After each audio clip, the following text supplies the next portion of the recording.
You're listening to the All Night Society, an actual play podcast brought to you by Queen's Court Games.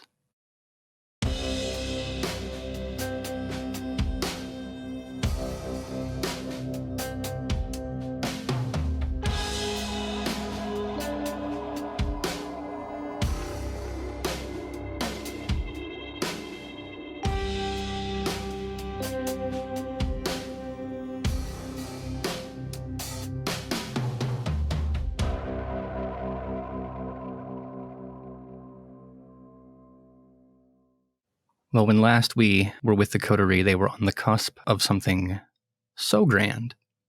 With the Lasombra delegate in tow, Rebecca was about to enter Elysium, delivering this ambassador to the prince and setting off, no doubt, an incredible diplomatic meeting.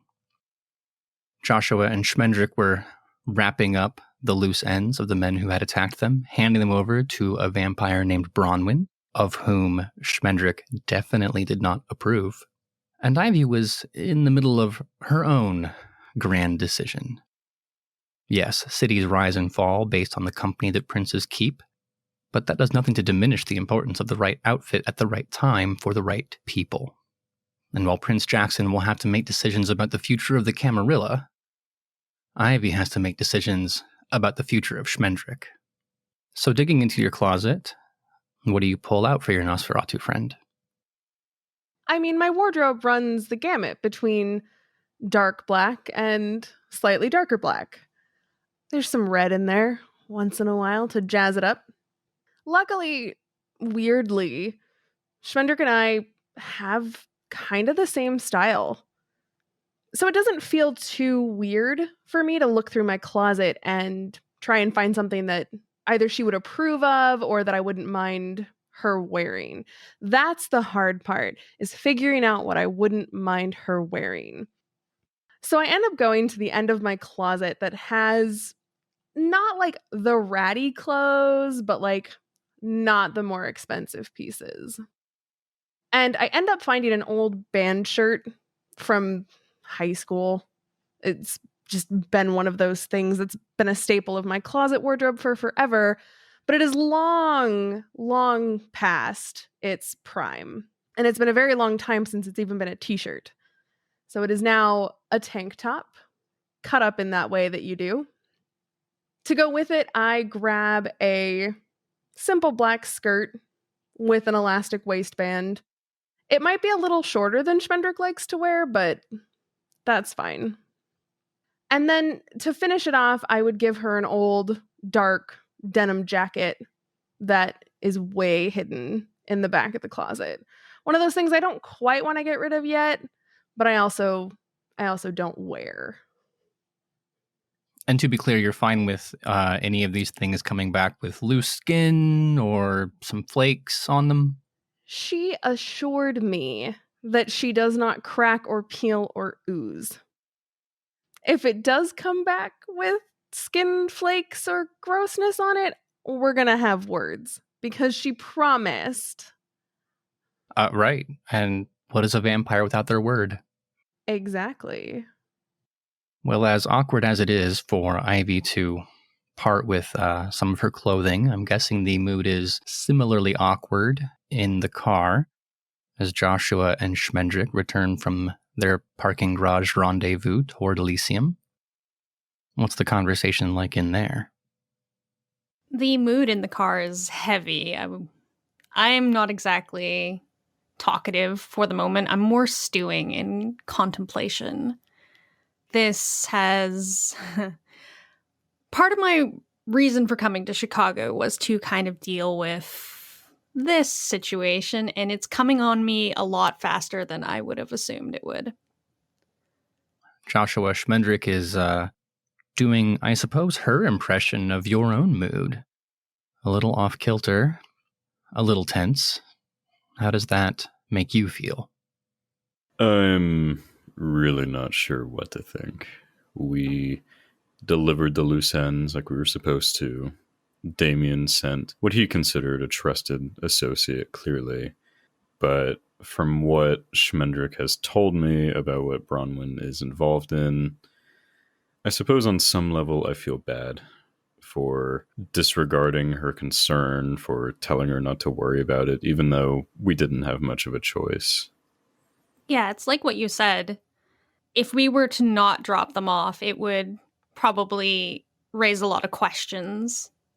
Best to play along for the moment. Your own personal version of the masquerade. A masquerade within a masquerade. Well, Rebecca, you don't have the luxury of waiting for your friends. The prince was extraordinarily clear about his deadline. So while the others wrap up their respective business, you'll be leading a Lasombra into the who's who of Chicago Kindred. Elysium at the Succubus Club is always well attended, but word has already gotten out that the prince expects to make a very important announcement tonight. So even people on the fringe who might not normally show up are going to be in attendance. Are you a regular on the Elysium circuit? Not precisely. I attend when I'm needed. I want to avoid them as much as I can, and here I am, with the biggest statement I can make in Elysium, standing right next to me. Well, it can't feel good knowing that most people will see you, and your usual absence, now interrupted, of course makes that moment stick in their mind. And at some point, they're going to realize who your guest is, and the two of you will be forever married in that moment, so far as the local Kindred scene is concerned. Oh, Sierra's going to be pleased about that. If Sierra is capable of being pleased by anything, I doubt entering Elysium on the arm of a gangrel is going to make that list. At the very least, the feeling's mutual. Well, it's likely not your first time in the Succubus Club, but it's your first time in the Succubus Club when it's packed like this. The Castle Come dance venue is a 3-story affair. There's an enormous open dance floor on the ground floor, above which there's a second tier with tables, stools, that kind of thing, for people who want to be a part of the party while also being apart from the party. And then the third floor, where a number of private booths sit behind soundproof glass, allowing them to survey the kingdom of the dance floor without having to deal with the noise. It is, of course, the case that the third floor is reserved on Elysium nights for Kindred and their guests. Directly opposite you, Damien, the sheriff, is playing with his band, Baby Chorus. The four of them strumming out an experimental jazz number on the semicircular stage that dominates the far end of the room. The very moment you enter, you notice his eyes sweeping back and forth across the entrance to the building's main stage area. It doesn't take him very long at all to spot you. The music is relaxed, but Damien isn't, especially not once he makes eye contact. And though it would be hopeless for him to attempt to bring words to your direction over the din of the crowd and his own music, you nevertheless get the sense that you're being directed to meet him by the stage. Well, I'll follow his gaze. The sooner I handle this potential disaster in a quieter manner, preferably without being in the middle of the party, the better. Well, Damien makes a point to not let the set go on too long. And the very moment that applause is burning up from the dance floor, he's already turning to the side, stalking to the edge of the stage and jumping down to meet you. Oh, great. Glad you made it safely. No telling how many people are hungry for Magister blood these nights. Not that I can blame them. Where's everybody else? They're handling the rest of the situation, as you can understand, where I gesture to the empty space next to Sierra. We're a guest short. I can explain more, but probably not out here. Yeah, that's a good call. All right, I'll tell you what, let me talk to the band for a couple seconds, and then I'll meet you behind the stage, all right? All right.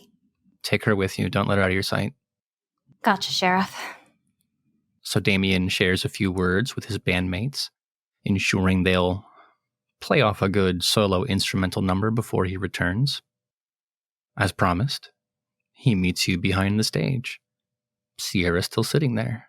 It's not secure, in the way that either you or the sheriff or likely your Lasombra companion would like, but it's as isolated as you can be right now without causing any more trouble. That third balcony behind the soundproof glass, that offers an incredible view of the stage.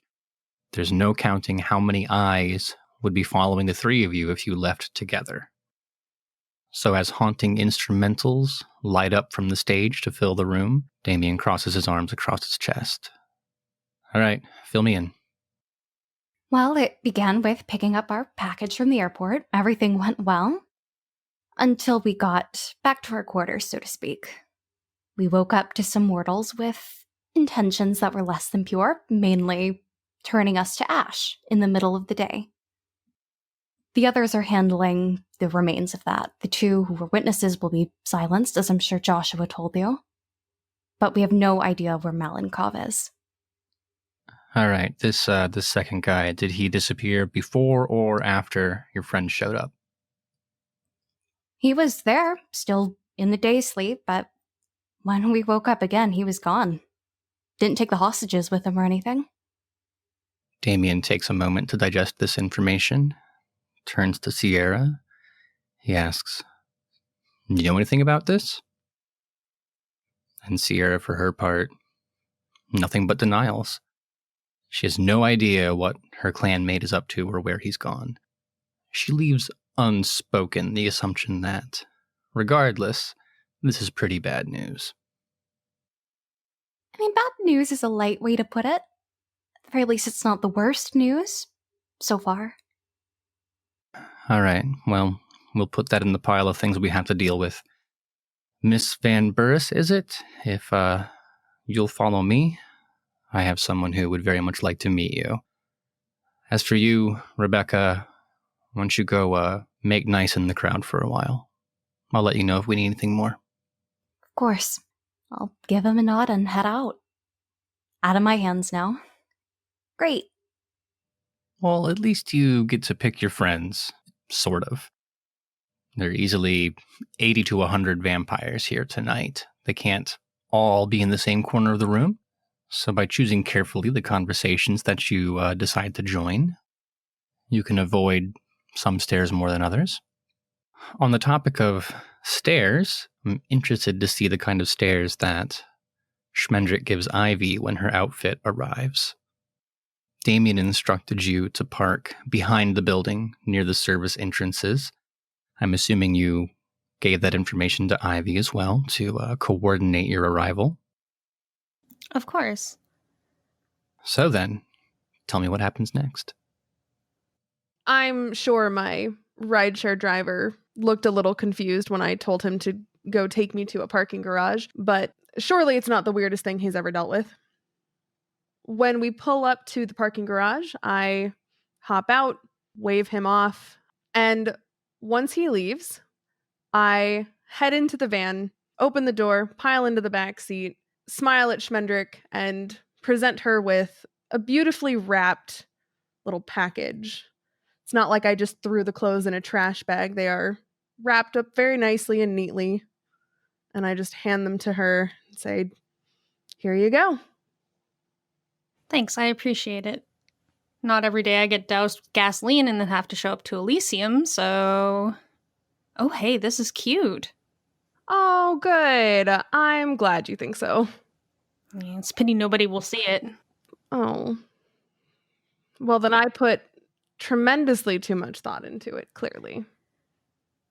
Well, maybe later on tonight, but as far as I recall, there are people in there, like people, so I gotta... Yeah, but you can still let the Kindred see what you look like. Just saying. Yeah, I'll definitely not be cloaked once I get upstairs, but through the front entrance, up the stairs, that's gonna require some invisibility, some cloaking, as it were. I do have a question. How does Schmendrick's like powers and stuff work when it comes to like, is it just something where she can like activate these powers and then like people just kind of like avoid looking at her and she can change without ever having to worry about it? Instead of doing that thing that like every girl everywhere knows how to do, like where you change a shirt in the car without having to take the first shirt off. Obfuscate is a mental power. It interferes with the mind's ability to recognize that someone is there. It's not literal invisibility. If she decides she doesn't want to be seen, then she isn't seen. You just don't recognize that she's there. Oh my god, that's so useful. Extremely. Just thinking about all those times having to like change clothes in the car, that would have been so handy. Yeah, donning the cute outfit. I'm actually not as shy as Ivy might like. I will start ripping off my shirt right away and just kind of go, do you mind? Before changing completely and getting ready to go into Elysium. Right, because it's on them not to look, right? Precisely. But if you start changing at the end of a conversation, I'm just saying. Yeah, that's kind of rude of me, but I do it anyways. I'm sorry. Well, God willing, for privacy reasons, first of all, but holding back the urge to throw up, also, you both avert your eyes. But soon enough, Schmendrick has changed. The three of you can enter the party. I will do my utmost to not be seen by the common folk and sneak around the corners and whatnot. It's interesting how you and the Ventru have something in common, but you're coming at it from very different angles. Oof. That made me laugh. Well, by the time the three of you enter the building, Damien has returned to the stage, which means Sierra has been sequestered somewhere. It stands to reason that you can't leave, but neither do you want to be the kind of wallflowers who sit around just waiting for things to happen. People are starting to recognize a pattern emerging. The Lasombra comes in alone, the three of you show up together. No one's ever seen the three of you together before. It's only a matter of time before you locate Rebecca or she locates you, and the four of you kind of catch up, which means anyone you bump into, if they have even the slightest modicum of curiosity, is going to have questions. So as light refracts out of the enormous crystal chandelier spinning over the dance floor, as bartenders wander to and fro with crimson red cocktails on their trays, what do the four of you get into? I just want to say that this is the first time I have been among this many kindred at the same time, like, ever, in fact. So, to a certain degree, I am just by default on edge. But I also am beginning to understand that even if this hasn't been the most pleasant experience so far, I have been given an opportunity. So, even though I am not exactly experienced when it comes to inter-kindred interactions, I would be aware of the, maybe not in name, but in practice, Banu Hakim, Primogen, Khadija al-Kindi, and I would like to seek her out. A totally reasonable decision. You are correct that she is not a Primogen, and given the dearth of Banu Hakim in the city, she doesn't pull much sway on internal Camarilla issues generally. But she is the Ashirra's representative in Chicago, which gives her a tremendous amount of authority. The Ashirra is to the Middle East what the Camarilla is to Europe and North America, so she's a very high-level diplomat who you have a curious relationship with. She knows you exist. You've introduced yourself to her once or twice, and given that you share blood, if not culture, she's always at least a little willing to hear you out if you have something to say. Khadija is an upstairs kind of vampire, so you'll have to ascend to the third floor to find her. She sits in her own booth. Not that she has one assigned, but that people know better than to go wandering into her corner of the club. You recognize her two ghouls, the thick-necked security staff she always keeps around, but they pay you no mind as you approach. Khadija, you mind if I take a seat? Mr. Crozier, always a pleasure. Please, yes, of course. I slide into the booth across from her. Are the Elysiums always this lively? Well, there's always something going on at the Succubus Club, as I am told. But no, the crowd is especially dense tonight. A great many faces you don't regularly see at these parts. Including mine, right? Well, your words, Joshua. Listen, these past couple nights have been really strange for me. And without meaning to intrude on you or your business or anything, I was just hoping you might be able to answer a couple questions I had. Well, I can't guarantee I'll have the knowledge that you seek or be in a position to share it with you, but I would never turn down one of our blood if they require information or assistance. What's weighing on your shoulders? Well, the first question is for me, and the second one is for us. Which one do you want first? Well, if you'll pardon my saying so, Joshua, our concerns as they exist will always be at the fore of my mind. Let's start there. Understandable. So, I am fully aware that there's degrees that you can't get into with a neonate like myself, but what are the Banu Hakim interests here in Chicago? Ah, I see. Politics. Strange to hear that coming from your mouth. Trust me, it's way stranger for me. Well, all the same, it would be good of you to educate yourself on these matters.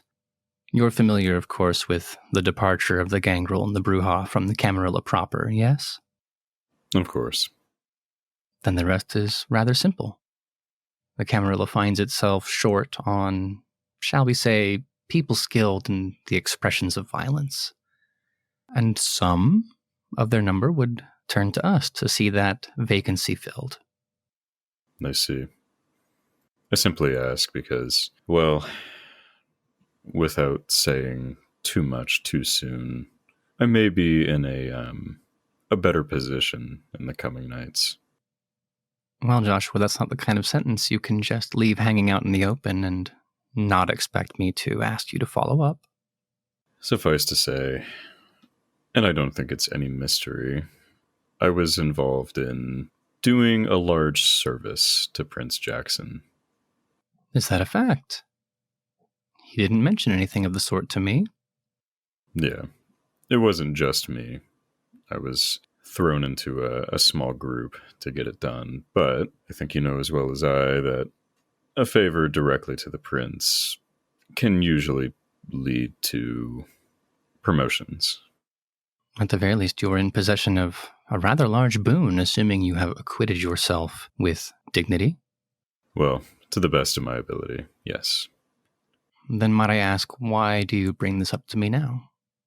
I just sort of shrug and say, I figured you were the person to ask. Having some awareness of our goals here in the city, well, if I'm in a position to achieve them, you catch my drift. You intend to make yourself available to the needs of our clan as the situation in Chicago develops. That is much better put, yes. I must say, Joshua, I find this information surprising. Of course, we children of Hakim are bound together in ways that most kindred can't properly appreciate, but you are not possessed of the qualities that make up the bedrock of our clan. She's referring, of course, to your background. The Banu Hakim are a warrior race from far-flung Persia. The idea that a middle-class white man could find himself inducted into their number is still strange for most Banu Hakim. In fact, when we first met, you didn't seem to have much interest in these things at all. Has something changed? I must admit that at least some of my interest in advancement is selfish, if you can imagine a kindred having selfish interests. And that sort of brings me into the other question I had for you. Ah, first the offer and now the ask. Very well, I'm listening. What do you know about John Thickets? She pauses for a moment, her eyes narrowing like she's trying to read between the lines, before responding, If that's a name I'm supposed to recognize, Joshua, I can't say that it rings any bells. He was a Banu Hakim. Boston area is where I became aware of him. Persian, swarthy kind of person who looked like he was supposed to be a vampire. In Boston, you say? Yes. If he had any establishments elsewhere in the country or the world, I don't know about them. Of course. And why would you? You've only been among our number for a short amount of time. I will confess, Joshua, that swarthy Persians, was it? There are more than a few of those among the Banu Hakim. But not so many on the East Coast, and fewer still in the Boston area. The man who you know as John Thicket's... Well, I won't speak out of turn. There are some things I would have to look into ahead of time. It's possible that I've come across him in the past. Certainly. Take all the time you need. Not like we have much else. If I may, why is this man important to you? He was my sire. Interesting. And she leans back into the overstuffed leather fabric of the booth, stroking idly at her chin, staring at you, reading you, wondering. Tell me, would you be willing to regale me with this story at a later date? I would be more than happy to. Wonderful. I'll have one of mine get in touch with you, and we'll see if we can't get to the bottom of this. Of course. Thank you for your time, Khadija. I'm always available to be of service to our number, Joshua. Feel free to come to me with anything. I slide out of the booth and nod to her. We'll be in touch. As you depart, she's already reaching into her pocket, drawing out her cell phone, firing off text messages to God only knows. But while Joshua is injecting himself into sect-wide conflicts, what are the rest of you up to? Schmendrick, you don't like parties, right? I'm not a big party person, no, but the change of clothes has actually kind of boosted my confidence a little bit. It's akin to putting makeup on a pig, but that doesn't seem to matter to me as I just kind of give a twirl, watch the skirt go around, and kind of stride across the dance floor. There is someone in particular I would like to talk to today, though, so I'll give myself that minor distraction from feeling very fancy. Well, who are you looking for as you take the rare opportunity to indulge in a flight of dancing fever? Damien, actually. I know he's a busy guy, so if there's that moment where there's only one person hovering around him, I'm gonna make sure I impose myself upon him. Well, the lead singer of Baby Chorus is certainly not difficult to find. He recognizes you from the diner. It wouldn't be too hard to grab his attention from the front row, near the adoring fans, all reaching up with their hands to bask in the presence of their favorite artist. It's very cute that he has fans. Do you consider yourself a Baby Chorus fan, or... No, not... I mean, inasmuch as someone would like to support a Kindred band, like, I might buy a CD, but that's as far as it really goes. Well, I won't tell him if you won't. I won't. That's good. Well, as mentioned, between sets, he is tending to some business. If you made enough a show of yourself, you could grab his attention. Mm-hmm. So, Damien, those people we found earlier, who did we drop them off with? Oh, our friends? That was Bronwyn. You've never heard of her? No. Who's Bronwyn? She runs another Elysium across town. Real private type, doesn't like crowds. But she owed us a favor. She's got a place where we can keep hold of those folks for a while. I see. Yeah, I mean, normally it's the kind of thing that we'd handle by ourselves, but as you can see, and he gestures around the room, most of my personnel are here or tied up with other matters. She's just going to keep an eye on him until I have a chance to get to him. Excellent. They were fairly tight-lipped. I am curious of who hired them, or if they were even hired at all. I wouldn't hate asking them some questions as well. Well, I mean, I don't have a problem with it, but it's kind of above my pay grade, if you know what I mean. And there aren't too many people above me on that ladder. That's understandable. Is it possible you can fill me in? Sure. I'll talk to PKJ about it. If he gives the green light, then sure. Hey, if this Elysium Bronwyn runs is as fun as this one, what's it called? Never heard of the Blue Velvet? I thought everyone in Chicago kind of knew that story when it broke. I kind of just got here. Granted, I lived here when I was human way back when, but it's been some time. Ah, right. Sorry, I keep forgetting that. Well, you seem busy tonight. I'll let you get back to what you're doing. Appreciate it, Gotta tend to the fans, right?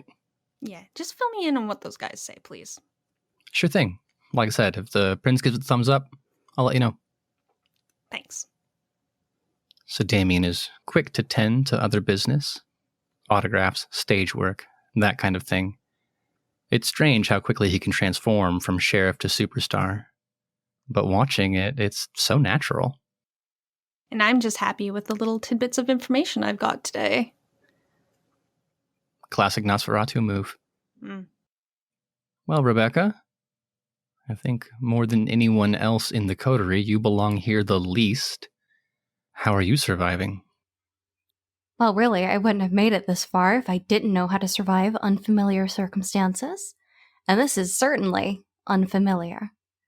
Without the countless eyes on me, the scene that I've no doubt brought to this Elysium, it's going to be a tad more difficult than usual, but I feared through worse.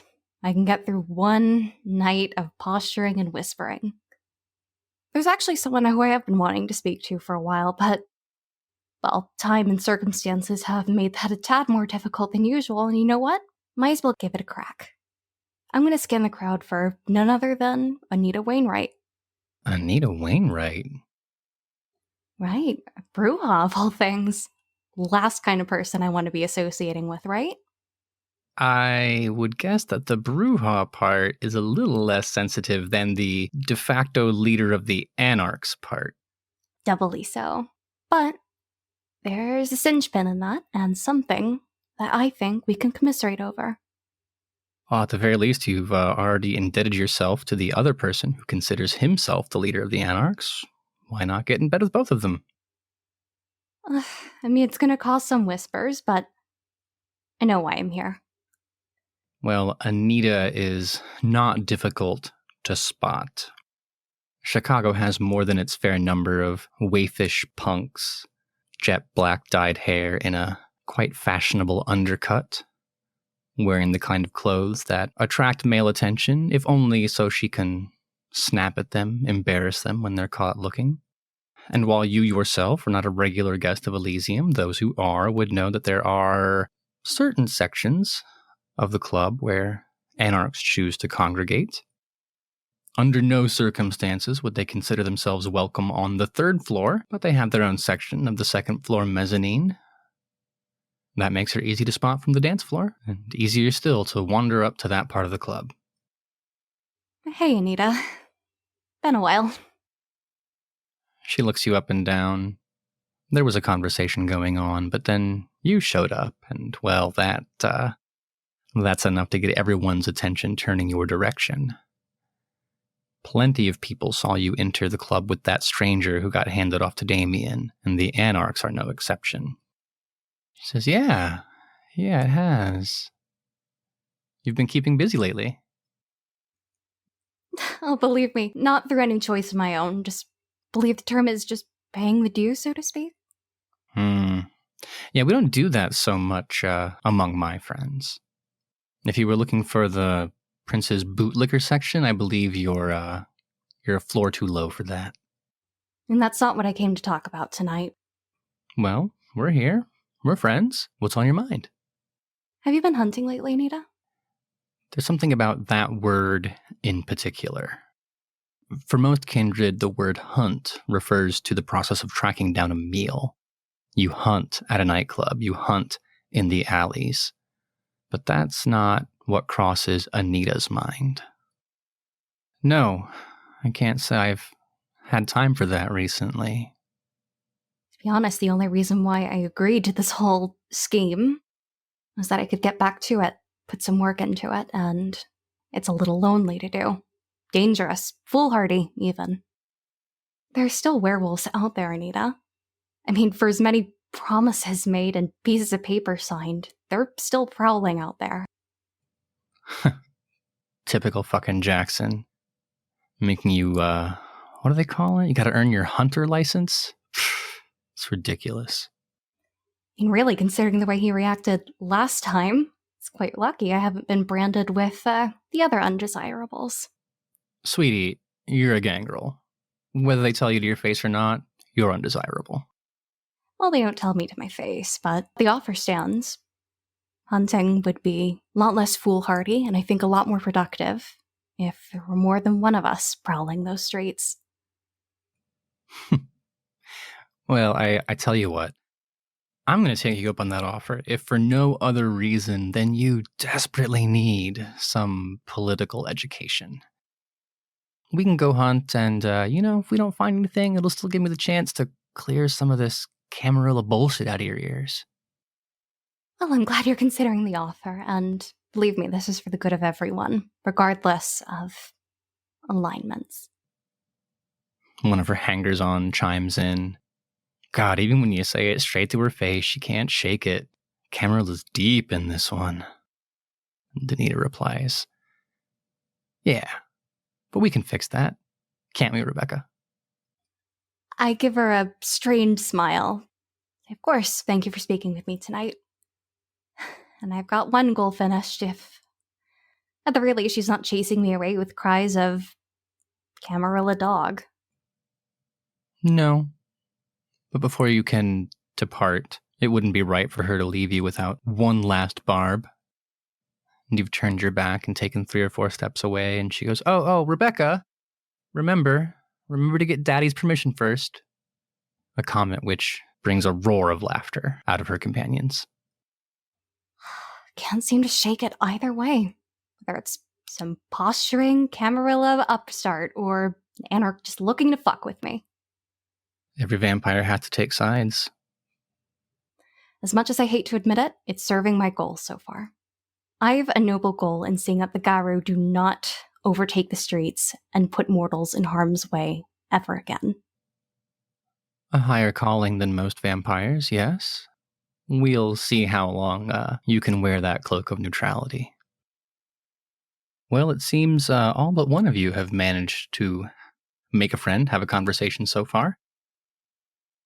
Ivy LaRue, what is a witch to do at a gothic-themed dance nightclub full of people who love your style and would just, oh my god, so interested to get to know you? Well, I'm actually not super keen on making new friends right now, especially with this whole Lasombra thing kind of looming. And I know that the Regent doesn't like to be bothered on Elysium nights, at least until after announcements have gone out. So I'd probably just find another Tremere neonate, commiserate with them about the goings on, see if they've heard anything, kind of like figure out what they know. So I'd probably go and find Portia, who I would have worked alongside in the Chantry. I mean, yeah, so far as Tremere neonates go, there's only 3 of you in the city, and only 1 lives in the Chantry, aside from you. We get along well. Well, judging by the scene here at Elysium, you are not the only one who gets along with Portia, because she is center stage in the dance floor, attracting as much attention as any one person could attract. Not because she's behaving crassly or doing anything silly, but because, as my grandfather would say, whew, they don't make them like her anymore. The dark-haired woman who is central in a circle of like attractive women. She's peerless in her beauty, and she's taking full advantage of that in this place surrounded by these people. All of that is to say, sure, you can chat with Portia. If you can make your way into the center of the dance floor and either peel her away from her hangers-on or inject yourself between those people who just want to be so close to her. Ivy LaRue on the dance floor. Not something you see every day. I've already kind of decided that I want to talk to Portia, so if this is what I have to do, it's just gonna have to be a thing. So I will make my way across the dance floor and try and get her attention and see if I can't peel her off for a couple minutes to chat. Or maybe we'll chat on the dance floor. Probably not, though. It's probably far too loud. Given the amount of, I mean, fun doesn't do it justice, right? There's an elation that comes with being the center of attention like that. Kind of woman who has a body crafted by God specifically to be nice to look at and knows it. I would say, like, maybe an all-out nuclear strike on the city of Chicago could get her off the dance floor. Maybe. So if you want in there, you're going to have to get in there. And that's fine. The pressing question that I have is, are you dancing? Or do you just walk out and inject yourself into that crowd? I mean, I'm awkward, but I'm not that awkward, am I? I feel like I have to dance. Or at least try. That is not a feeling I have ever been familiar with. No. Fair. But if Ivy can, what do the kids say? If they can stanky leg, then by all means. Excuse me? What is I'm not we can get into that later. I have no idea what that is. Yeah, no, I would like to dance across the dance floor then, I guess, and try and push my way in through the crowd of people to get to her. Like everybody else is doing, apparently. Yes, but you do have one advantage, and that is that Portia recognizes you. Aha. You've spent a not insignificant amount of time together in the basement of the Chantry, doing the small things that any Chantry requires to stay on its feet, to stay operational. And the smile on her face when she catches you. All the radiance of the sun, none of the aggravated damage. You see her reaching out with those thinly sculpted arms, hands coming out to yours, pulling you into a dancer's embrace, meshing your bodies together. Now, Baby Chorus isn't what most people would call music to grind to, but rest assured that the dance you're performing now is what more conservative members of our society would call entirely too intimate for public. She reaches out to you with a voice. The phrase voice like honey doesn't reach the heights of just how perfect that sound is. And as you're there, faces close, bodies close, music everywhere, she's almost giggling as she reaches out to tease you. Ivy LaRue on the dance floor. I never thought I'd see that. I hope you don't mind if I take advantage of it. This might never happen again. Well, I was looking for a friendly face, and yours is the only one here, and you're on the dance floor, so here I am. Be honest with me. When's the last time you went dancing? Prom? Oh, sweetie. If you have to think that long about it, it's been too long. Clearly. Oh, well, don't worry. We can fix that. What's on your mind? And don't say my hips. That's cheating. Okay. Well, then let me get to item number 2 on my list. I just kind of wanted to chat about this whole Prince announcement. I'm sure, well, maybe not. Clearly, you've been busy on the dance floor. I was going to say, surely you've heard the whispers or seen our guest who arrived a little bit ago. Just wanted to get your take on the whole situation. Well, I mean, let's be clear. I would be here anyway because, oh my God, look around. But yeah, I mean, everyone knows the prince is up to something. I'm a little jealous that you got the call, but it's all right. It's whatever. Well, see, you say that, but when you're attacked during the day sleep by people who are trying to set you on fire, you might have felt differently. Oh my God, really? Ugh, yes. And then I have to say, if that's the truth, you still look fabulous considering. Well, obviously I had to make a stop off. I smelled like gasoline not too long ago. Yeah, you've got some grunge, that's too grunge. That's like mid-90s, like way, way, way deep grunge. Ivy, is it strange to speak so openly about things like the day sleep about being attacked in the center of a dance floor? Sort of, yes. But like, I don't know, it's weird. There's something about Portia that it feels different, I guess. Like, maybe it's because of all the time that we've spent together. It feels a little less formal when I'm chatting with her, and it's just like the walls kind of come down, you know? Walls come down for you, walls go up for other people. It's not a power you yourself are familiar with, but you've seen it. You know what it looks like when mortals are under the thrall of a vampire's awe. But you also know that particular discipline isn't something that your clan is generally privy to. There's a reason no one's paying attention to the words you're saying. That's it's usually a Toreador thing, isn't it? Or Ventru? Both? Yeah, both clans have access to that particular brand of power. Yeah. Not that you have much time to think about that. If Portia's hips, arms, face, eyes, if they have anything to say about it, your attention is, well, at the very least, it doesn't linger on that question very long. So, I mean, like, if you were involved, that means you already know everything going on. I mean, not everything, but enough, I suppose. Okay. I know you can't tell me, but can we play a game, maybe? Okay, cool. I love games. Let's go. All right. It's not super complicated. I'm sorry. I'm just now thinking this up. But here are the rules. Mm-hmm. I'm going to see if I can guess what the big deal is. And you have to tell me if I'm right. Okay, that's fair. I figured we were going to go 20 questions with it, but this is way more fun. I don't think it'll take 20. But, okay, fine. 2 questions. First, animal, vegetable, or mineral? Animal. Okay, animal. So it's not a stodgy ventru. That would be vegetable. And, I mean, gangrel, normally animal, yeah, but they have more of a mineral, dirty vibe, so it's not a gangrel. Animal. Okay. Yeah, okay, I think I'm ready to guess. Are you ready? Yeah, I'm so ready. I bet she's a Lasombra. Ding, ding, ding. I bet you want to know how I know that, don't you? People have kind of been talking the last couple days, so if I had to guess, you probably heard it from somebody else.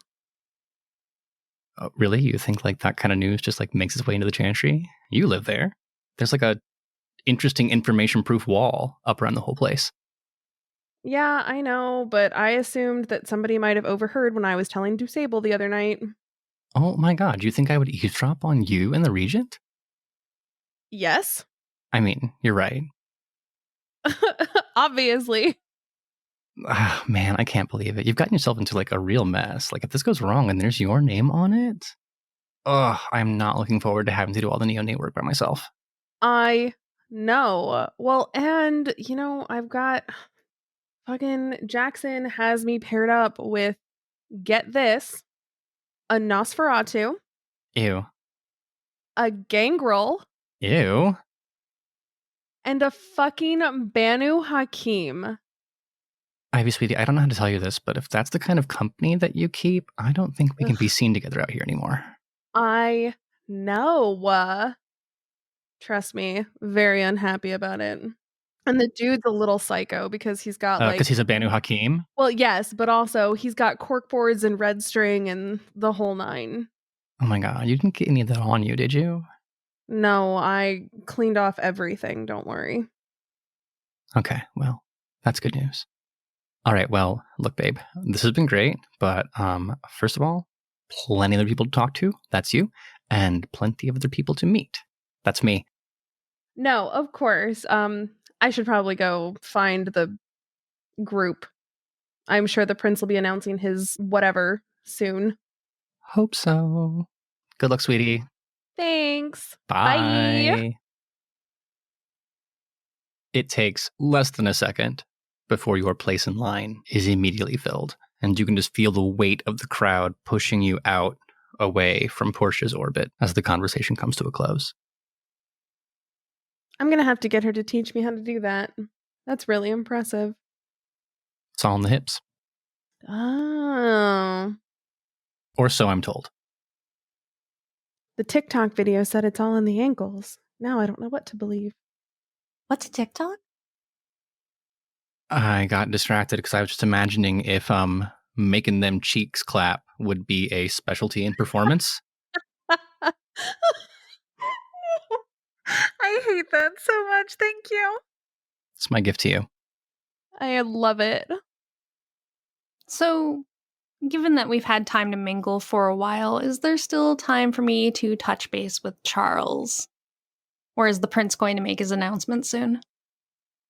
Well, ultimately, only the prince knows his schedule, but in Elysium's past, you can normally tell when the prince is about to come out. There's a certain amount of wrangling, more staff shows up.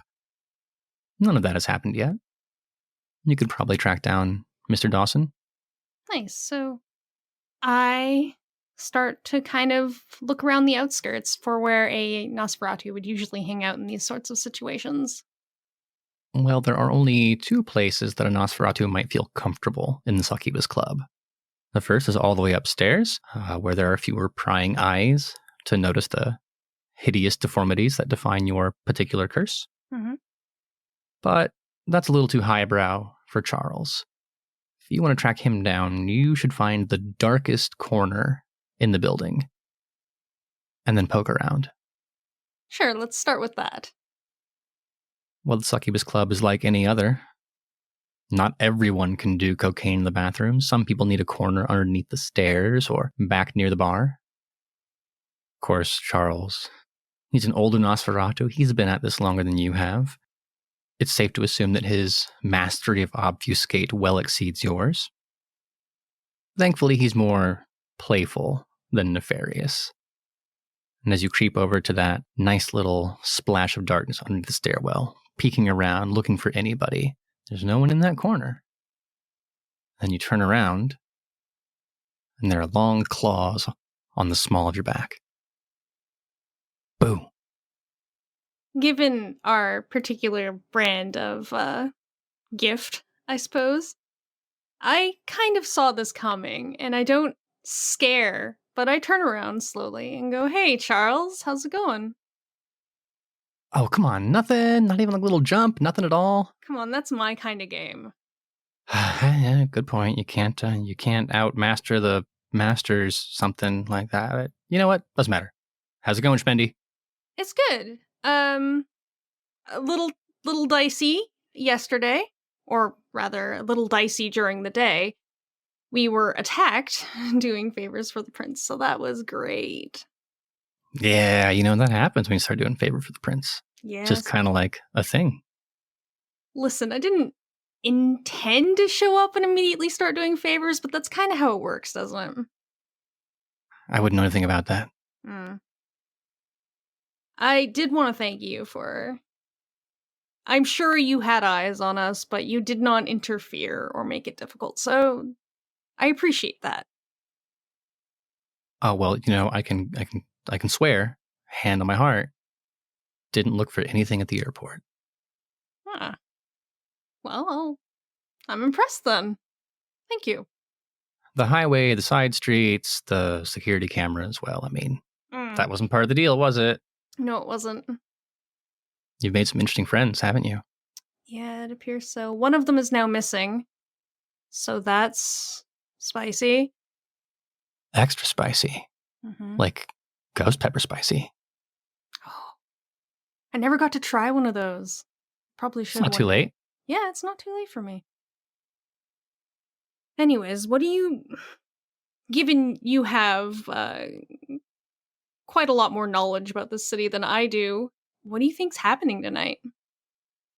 Well, Menderino, that answer hinges on two hypotheticals. First hypothetical, that I know who your guest is. Second hypothetical, that I know what the prince is up to. And, I don't want to disappoint you. Hate to disappoint you. You know how much it hurts me to disappoint you. We've been friends for so long. Mm-hmm. I only know the answer to half of those things. I assume you know who this is, and that you don't know what the prince is up to, which is the same boat I'm in. The very moment you start that sentence, he's just exaggerated nodding. Yeah.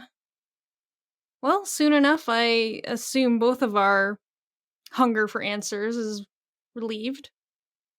I mean, look at the people who showed up. The prince can't come out and give a half-assed answer.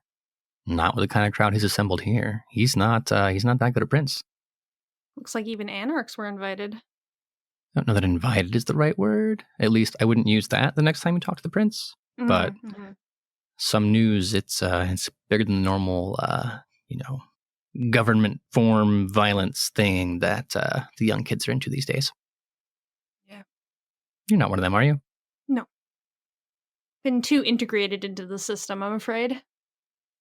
Well, no shit. Also, I had my rebellious stage. And I paid the price for it, so I'm gonna behave a little more this time around. Really? Kinda. No promises. You're gonna look at me with those eyes. You're gonna look me in the face with those eyes, and you're gonna lie to me like that? Schmendrick.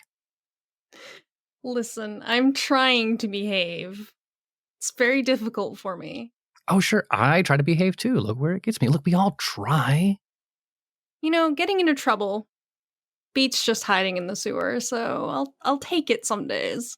That's my attitude. Ugh, chip off the old block. I like you, Charles. Oh, I have to give you the rest of the information. You want to meet up at some point to do that?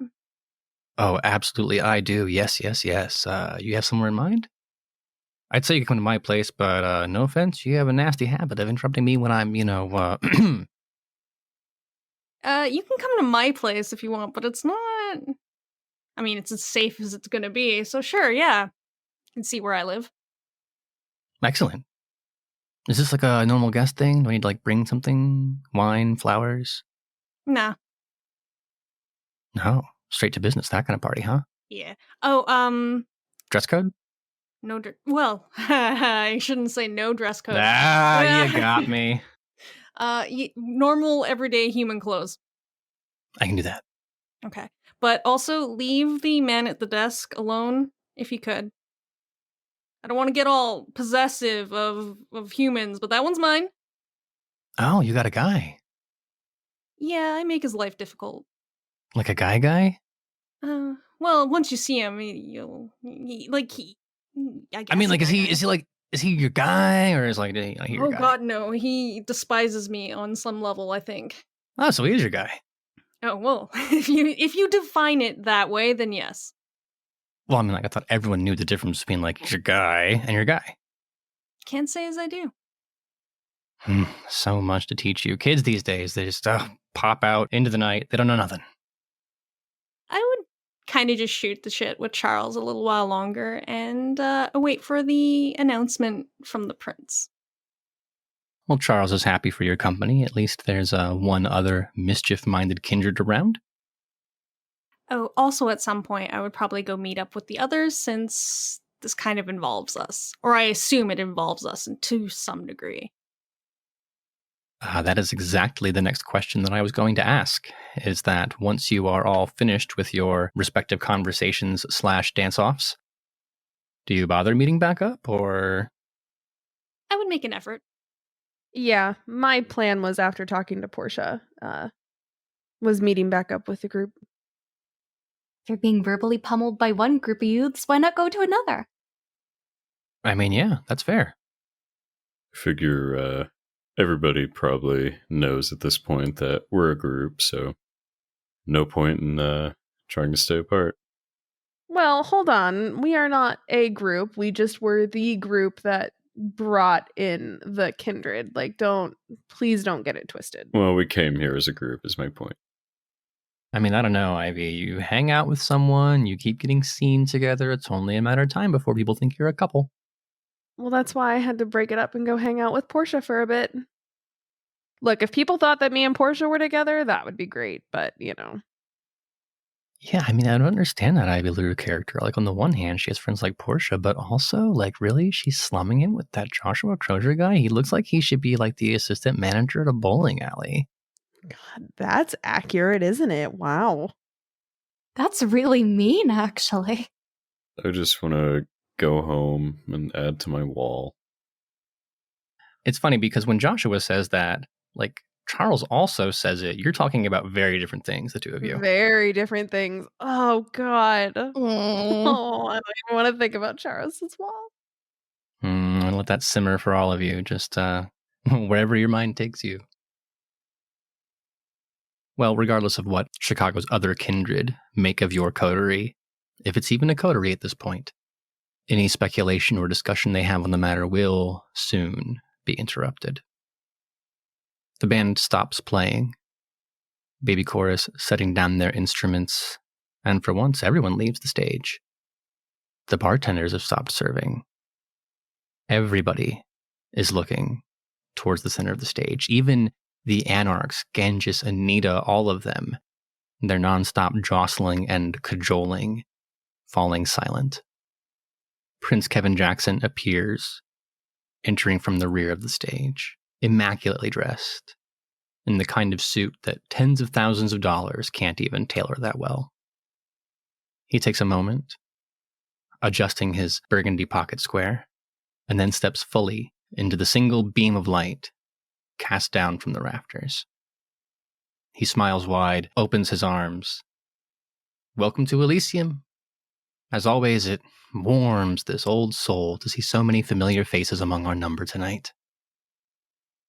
I want to take this opportunity, of course, to thank Damien, Baby Chorus, for the entertainment, and our escort group, or as I've recently been informed, perhaps the better word is bodyguards, considering the day's activities.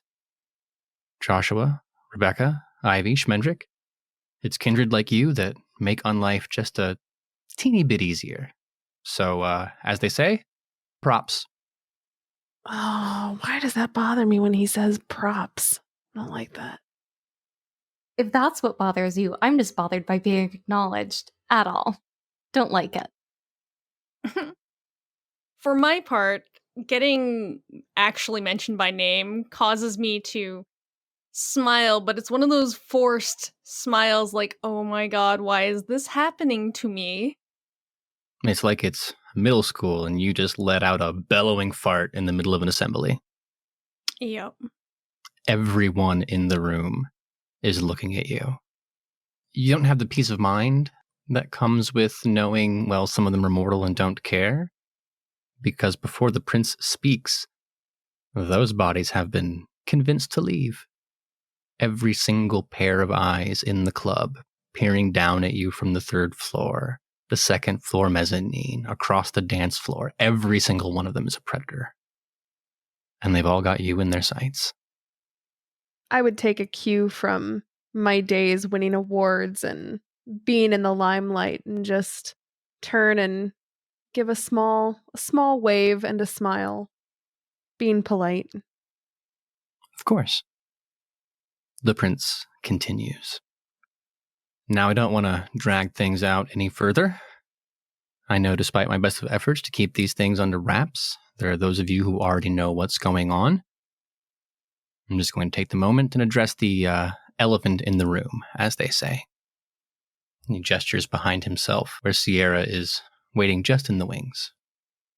I'm aware my decision to invite such uncommon guests into Chicago is controversial, to say the least. However, I'm sure there's a good reason why our dear guests have embarked upon such a dangerous journey into Camarilla land. For those of you slow on the uptake, if it already wasn't clear, our visitor is of Clan Lasombra.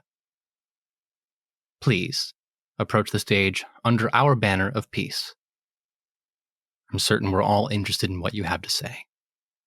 Sierra walks forward with a confidence that only surviving Clan Lasombra can build. Surrounded by her enemies, she is nevertheless possessed of a cool, steely demeanor, as if she is the one commanding the room, and not this Camarilla prince. She takes the microphone from his hand and proceeds past him to the very edge of the stage. I am Sierra von Burris. My presence in this town is not a matter of flight, betrayal, hunger for power, or destruction. My brother and I have been sent here as representatives of our clan with one purpose in mind. Clan Lasombra wishes to join the Camarilla. For a moment, the entire room is frozen. Even Prince Jackson looks surprised at this announcement. But that peace only lasts for so long. Immediately, Genghis from the mezzanine shoots up from his chair, throws a glass of whatever he was pretending to drink against the wall, screaming to the prince that he cannot allow decades of Sabbat supporters to infiltrate and destroy the Camarilla from within. Are you crazy? Across the way, another voice. Yeah, I'm pretty sure that's the Anarch's job, right?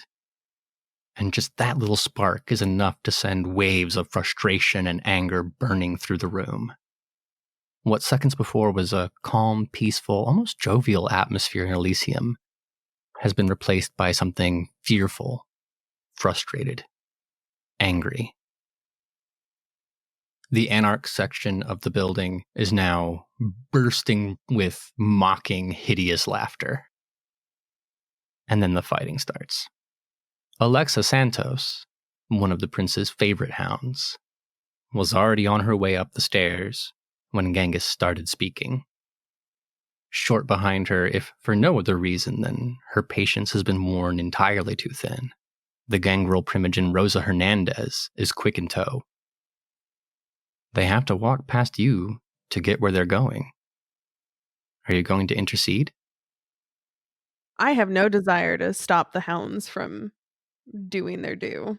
Considering that I was just speaking with the Anarchs, that's not going to end well for me if I choose to be the middleman there. Can I go with them?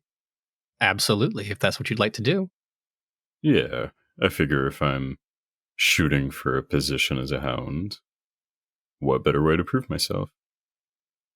Ambition is only ever part of the equation, right? The other half is recognizing when opportunity is making itself available and seizing it. So as our three wallflower kindred watch, Joshua is now tearing up the stairs on the heels of another hound. There's already screaming, snarling, claws bared, fangs bared. At the moment, it's just barbs being traded. But Joshua, you know that's going to change in seconds. How do you spend that time? I want to basically ascertain who here is visibly like... When you watch a fight start, there's always the first punch that's thrown, and you can usually see it coming. I want to try and find out who is about to throw that punch. Well, that is an interesting question. And I think to answer it, we're going to have to rely on your experience in fights like these. Will you roll composure and brawl for me?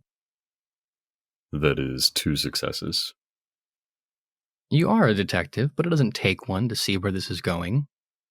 Among the Anarchs, Genghis has the shortest temper, and it's obvious by the way they're looking at one another that he and Alexis, no shortage of bad blood there. The way that his feet are positioned, the way that his shoulders are coiled, you know the second that she gets in range, he's going for a sucker punch. How close is Genghis to the balcony? Well, the upper floor isn't that big, and Genghis is closer to the railing than he is the wall. I can see all this happening in slow motion. I know that as soon as Genghis throws a punch, and then Alexa throws another punch, it's just going to be a fucking mess. So as soon as I have figured out exactly what is about to happen, I just want to basically get in a linebacker position and just run forth and just shove my shoulder into Genghis's gut with the aim of throwing him backwards over the balcony. And I want to make sure this goes well for me, so I'm going to Blood Surge. You got to make it all count, right? Well, first things first, let's get that rouse check out of the way. That is a hunger gain. I'm sure you'll have plenty of time to deal with that after Elysium. Now, I need you to make a strength and brawl roll. 3 successes. Genghis has his eyes on Alexa. Rosa is there, but a half step behind. Between the three of you, the Anarchs know those 2 threats. They are elder, powerful, vicious kindred. You're an unknown quantity, but it's safe to assume you're not the most dangerous person in this standoff. For that reason, Genghis is caught entirely by surprise when you spring off the line of scrimmage, cross that 1 yard to where he's standing, and shoulder into him. He's not the largest man you ever encountered, and with your shoulder low, your center of gravity angled correctly, it's nothing to lift him off his feet and send him careening off the second story. Were he mortal, that landing would have definitely knocked the wind from his lungs. As he stands up, with Alexa and Rosa making their way towards the rest of the Anarchs, with Damien already on his feet, the other hounds emerging from their positions, it's the fight that got knocked out of your friend. He knows he's outnumbered, and while Genghis is an asshole, he's only lived this long by knowing when to cut his losses. There's no shortage of swears, of slurs, of promises of future violence, but none of that's going to come now. After all, you don't hurt one another in Elysium, right? You likely assist the others as they escort the remaining Anarchs out of the room. If you expected to be chastised for your decisions, you might be surprised. Alexa is smiling as wide as her mouth will allow her, giving you a hearty slap on the back as you return. The rest of the room doesn't have a chance to become agitated. The prince is the first to call upon the disciplines, dominate, presence, to calm the crowd. Those loyal Primogen are eager to jump in, his Ventru allies likewise. And soon enough, one by one, this horde of predators is cowed. There's a long, awkward silence. In truth, perhaps only a few minutes, but in that moment, hours. The prince is barking for his Primogen, for his sheriff, for his hounds to join him. And whatever kindred remain, well, they're at least there to enjoy the remains of an awkward moment. As inappropriate as the time is, the chandelier once again begins to turn. The prince's spotlight is dimmed, and the room fills instead with twinkling lights of green, red, and violet. How are you all reacting to this?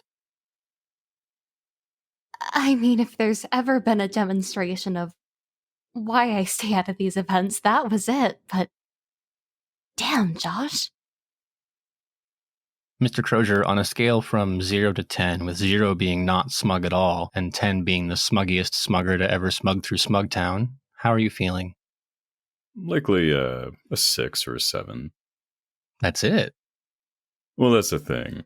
I need to be careful not to look too smug, right? I need to look like I was just doing my duty. So, as it is, to try and not look too smug, I need to curb my actual internal smugness. Ah, that is clever. You're going to have to teach me how to do that later, because I don't know anything about that. The shouldering or the not appearing smug? The not appearing smug. I don't know how to do that. Isn't that your clan curse? That was clever. I am getting out of this mess. I am removing myself from the more crowded areas and sticking to the sidelines until this resolves. I am both horrified and impressed by Joshua right now. He just started some major shit with the Anarchs. And good thing we're not a coterie, because if we were, that would come bite me in the ass later, but we're not. Yet. I'm certain that Chicago's Kindred are willing to make the distinction between an official coterie and just 4 people who hang out. One time. Not even by our own choice, so hopefully no grudges will be held against the lot of us. How's that old joke go? Do they call me Seamus the Bridge Builder? No. But you fuck one sheep. Well, the prince is obviously too busy to answer your questions at the moment, and nobody else appears interested in speaking to you given the uncertain nature of your role in all of this. A reputation no doubt made worse when Damien comes out from the back of the club, looks directly at you, and waves you over. Great. This bodes well. I'm sure it'll be fine. Yeah, I wouldn't worry about it. Mm-hmm. I'm worried about you, but I'm less worried about Damien than I am about you. Because if it comes down to it, Damien's not the one who's going to end up on the floor. See, I'm just eager to get this over with so it can be behind me. Clearly, this is just resolution going to happen. Yep, just gotta let this flow like water under a bridge. Quite frankly, I don't want to repeat this ever again. Not wanting to exist under the gaze of all of the kindred who don't want to talk to us and are incredibly suspicious of us now, I would very much like to go into the back where Damien is waiting for us. It's not wise to ignore the sheriff. The back seems a whole lot more comfy now than the prying, angry eyes of the rest of the crowd. So, yeah, the back. Well, those of you expecting this to begin with an admonishment of Josh's behavior will be sorely, sorely disappointed. No. Just on the other side of the door, the glamour and glitz of the club gives way to plain hallways. The kind of place you'd store extra equipment for stage shows or where waiters or other staff can move behind the scenes undetected. Damien isn't keen to let you wander too far into what are the very private parts of the Succubus Club. But there's no rage in his eyes, no threat as you come closer. Quite the contrary. He's not smiling. The mood of the evening isn't right for that. But with a small degree of exasperation, tiredness at having to deal with the night's events, he says, "Look, y'all did good. Night's not over yet. Prince is going to be busy for a bit, but he's asked the four of you to hang around. I don't know how long it's going to be until he's ready to see you, but he did tell me that if you want to visit our guest, she's down in the basement where the meat usually hangs. Password's loading. And remember, she's still under Elysium rules, though, so no harm should come to her." I have no intention of harming her, but yeah, I imagine the prince has a few fires to put out right now, so talk might be good. I turn and just look at Josh in this moment. I glance back at Ivy, but it's just for a moment. And I turn back to Damien and I say, "All right, sure, thanks." The unlife has a way of intensifying, poisoning, twisting people's beliefs. The transition from mortal life to kindred unlife really only has one of two modes. Either you double down on the things that held your morality together when you were alive, or you find those axioms twisted and perverted as you give in to the realities of vampiric existence. On a night-to-night basis, the choices that determine which path you go down are small, if they come up at all. Now you're in the middle of them. For better or for worse, there's not a lot you can do about that right now. You're certainly not going to ditch another message from the prince, so you're on that road whether you like it or not. I will say that whatever level of anxiety exists among you, it is likely significantly higher for Joshua Crozier, who at this moment is sitting on the cusp of dangerous hunger. It's been an exciting night. Well, no matter your feelings about Kindred protocol, you know it is a hideously bad idea to go into a meeting with the prince with your guts burning that brightly. Given that we appear to have some free time before the prince can have an audience with us, I would excuse myself from my acquaintances and go to find something to eat. I slowly stand up and look around and say, "Well, if you all don't mind, I'm going to excuse myself for a few minutes. I don't want to go into this with an appetite." With that, I will nod and leave the backstage area. Where are you headed?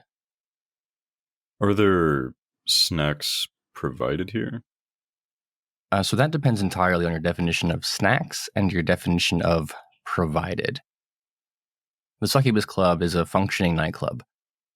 There are mortal patrons filtering in and out all night long. That said, there's not a juice bar in the back, right? There are not vessels set aside or locations set aside, particularly for feeding. Okay. I would like to wait somewhere in some corner where not many mortals are hanging out or filtering through. Just wait for an opportune target to walk on by and quickly, quietly, covertly take a bite. Well, lurking doesn't take very long to get you a bit of what you're after, although I expect you weren't ready to be approached in the way that you are.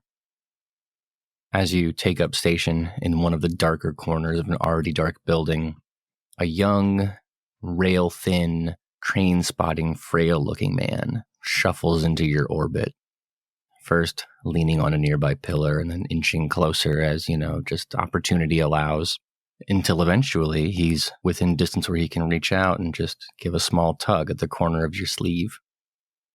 Hey, dude, are you one of them? Depends on what you mean by one of them. I mean, one of, he tilts his head to the side and, reveals his neck. Why are you asking? I know what you all kind of do, and, if you're over here, I figured you might want to, do that thing. I take a breath because obviously, as hungry as I am, that's a pretty choice offer to just be handed. But I want to look him up and down and say, "Are you on something?" Or No, man, it's not like that at all. I know that when you and you're kinda and you do it, it's just it's so good, man. And I was just if you wanted a drink, then we could just I can pay you back for it if you want. No, I don't need payment. With that, I would accept his offer. He's all too thrilled to give you his neck. Joshua has encountered one of Elysium's many blood dolls. Humans who don't know the whole truth about vampires, but know that being fed from is a drug like no other. They call it the kiss, because it is erotic and sublime. And if you're put in a position where you can recognize the way to get that drug, well, of course you'll chase it down. It would, of course, be rude to drink someone dead in Elysium. But you're also very hungry, Joshua. Of course, I can feel the urge, the hunger, but I do my best to keep it in restraint. I mentally promise the beast imminent power, imminent ascension of the ladder, things like that. I do sincerely hope that the beast is going to listen to you. But to answer that question, I'm going to need you to make a hunger frenzy check. Well, that's to be expected. That would be 2 successes. So, a frenzy. Oh no. Oof. The beast lacks your patience, Joshua. It doesn't trust you implicitly. It doesn't believe the promises that you make. This creature that lives in your bones has its own prerogatives. And at this moment, as hungry as it isn't willing to take the risk that you'll find the next meal in time. So you draw this pitifully thin human being up into your arms, you sink your fangs into his neck, and you begin to drink. It's no question that you're going to take more than is likely safe from this man's veins. The more important question, I'm assuming you think this is the more important question, is are you going to be able to stop in time? So as that crimson sustenance spills into your throat and you can feel his pulse starting to grow threadbare as it takes just a little more energy each time to slurp an appropriate mouthful, do you have the willpower to put that aside? Even as the beast clouds my judgment, overwhelms my mind, I am, in at least some small part, aware of the potential consequences of not stopping.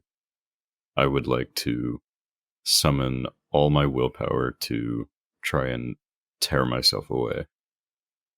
Well, in that case, I'm going to ask you for a willpower check. That would be 4 successes. Well, that's great news. You've already made a fairly positive impression on Sheriff Damien and his hounds. You wouldn't want to erase all of that good work by leaving a dead body in a corner of Elysium. That said, you know you've already taken too much. You saved this man's life with your willpower, but as you pull your fangs back and lick the wound clean, you just have a half-drained husk in your arms. There's nothing left to do but leave him to slump in the corner, maybe to be found, maybe to recover, but both of those things should probably happen when you're not around. Even though I know he can't hear me, I mutter a quiet apology.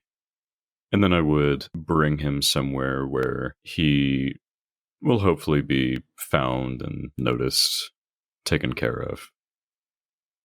Hopefully somebody assumes it was just an overdose of some sort and don't realize that he's missing an unhealthy amount of blood until I'm long gone. It's the best you can do in these circumstances. If you're lucky, someone will mistake him for a druggie, strung out, took too much. If you're unlucky, he'll be found by someone who recognizes what's going on. But in this moment, you've done all you can to protect both your victim and yourself. Heading backstage then? Yeah, I have an appointment. What's the look on your face as you slip back behind those double doors to rejoin the rest of the coterie?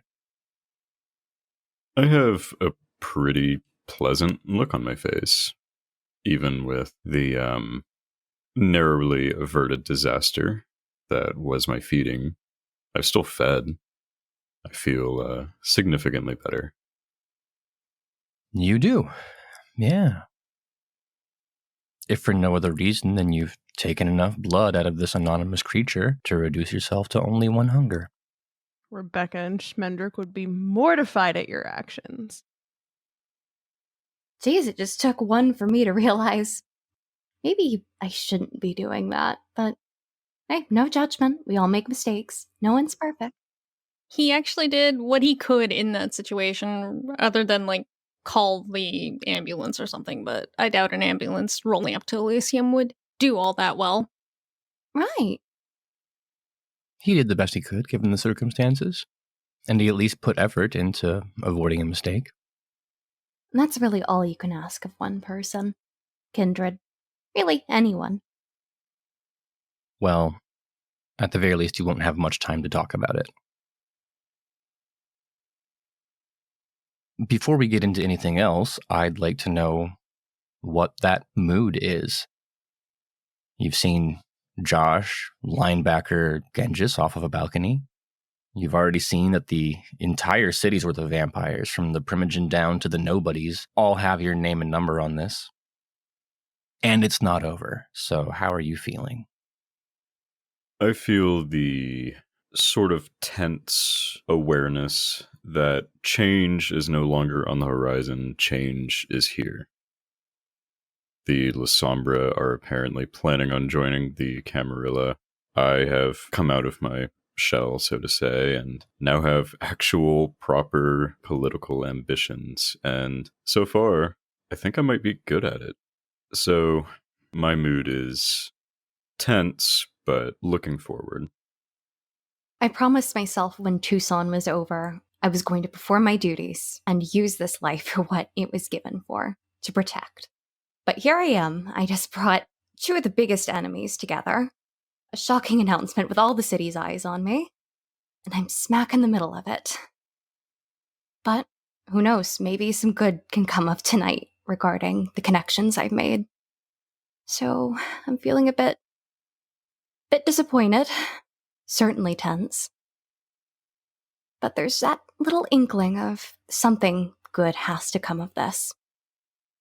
Does it? I didn't make it this far without some good things happening. I'm not sure that those rules apply to vampires, but you know what? It's early. Who knows?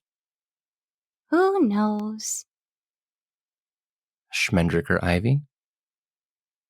I'm annoyed, quite frankly. Just in general or something? Yes. Both.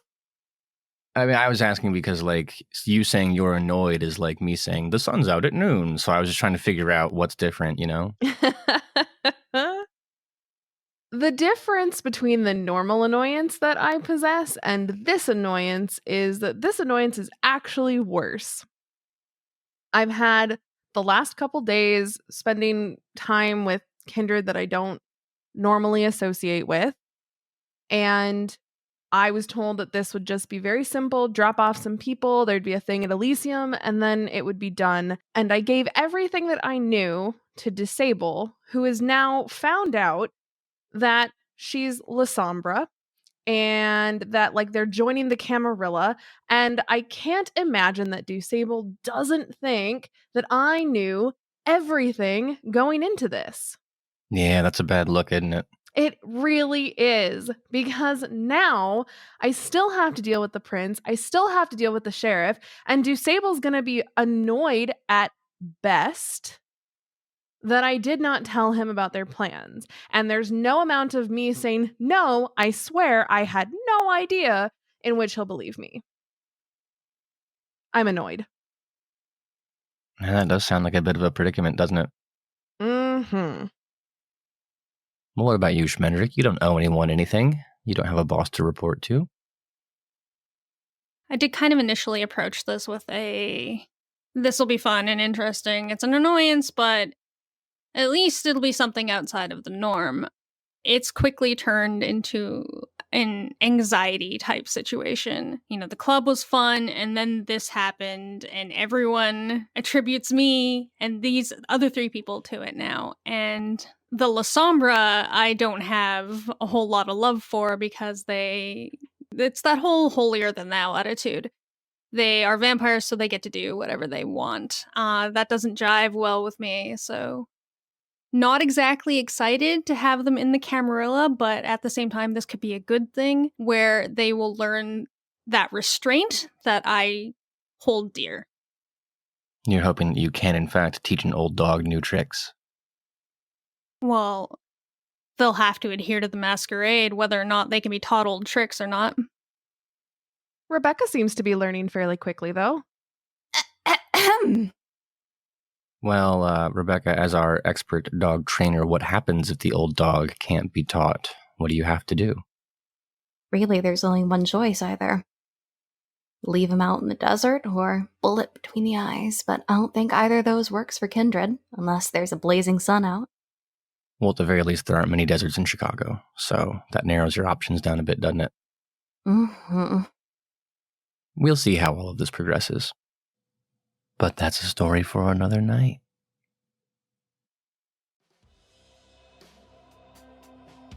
You've been listening to The All Night Society, an actual play podcast brought to you by Queen's Court Games. If you enjoyed your stay, be sure to subscribe on your favorite podcast app. For more content, including exclusive art and audio, follow us on Facebook or Instagram at Queen's Court Games, or on Twitter at Queen's Court RPG.